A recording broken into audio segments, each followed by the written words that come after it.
Wong Kar-wai, c'était un choix évident. Ça fait plaisir de voir l'Asie récompensée d'un prix Lumière. Oui, alors Wong Kar-wai est un des plus grands metteurs en scène contemporains. Son nom est moins connu que celui de Martin Scorsese ou de Pedro Almodovar, mais quand le prix Nobel révèle une écrivaine russe ou un poète irlandais, il procède au fond d'une mise en lumière, d'un éclairage, d'un artiste peut-être un peu moins connu.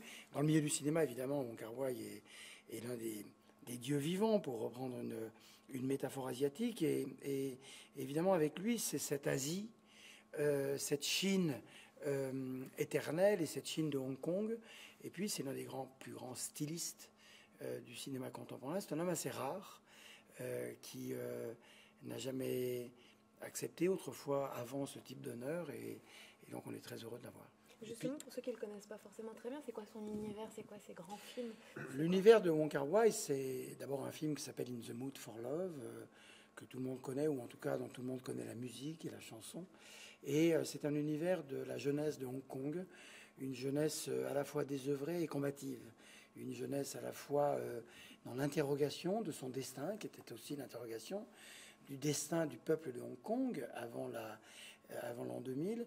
Et c'est un homme qui fait un cinéma de poète, un cinéma de peintre, un cinéma d'esthète, et pourtant un cinéma qui dit des choses. Et revoir ses films aujourd'hui, sur les 20 dernières années, on s'aperçoit qu'il a saisi un moment particulier de l'histoire du monde, qui est celui de la jeunesse asiatique, fascinée par le monde occidental et en même temps complètement sûre d'elle-même et s'interrogeant sur les destins collectifs. Et c'est un cinéasme populaire que Clint Eastwood, par exemple. Est-ce qu'on va vers est-ce que le Festival Lumière va vers cette direction-là, sans être élitiste forcément? Non, mais les mots populaire, élitiste, ça ne veut rien dire. C'est un festival où il y a 150 000 personnes en une semaine qui viennent voir des copies restaurées de Robert Bresson ou de Henri-Georges Clouzot. C'est ceux qui le disent qu'ils sont élitistes, ou ceux qui le disent qu'ils sont populaires, au point qu'il n'ait pas la curiosité d'aller voir les raretés qu'un festival comme ça a le devoir de présenter. Donc un festival d'histoire du cinéma, c'est son travail que d'en visiter les grandes figures avec des auteurs contemporains, avec des artistes contemporains.